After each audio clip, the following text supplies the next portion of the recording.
We're about to get ready to do a flux core 3G uphill. You ready? Let's go.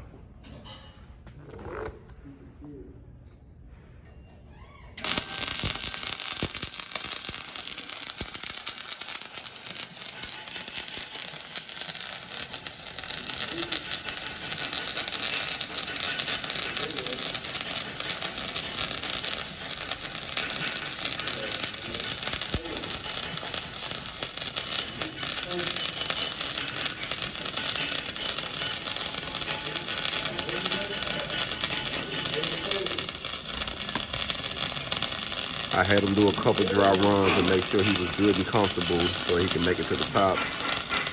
Make sure he was in a good position. He had a little troubleshooting to do with the machine. He was losing gas for some reason. Come to find out it was the gauge. We had to replace the gauge. It sounds good right now. I really believe he's burning good. As you see the penetration at the back of the plate. So we know he's getting good penetration. Hey.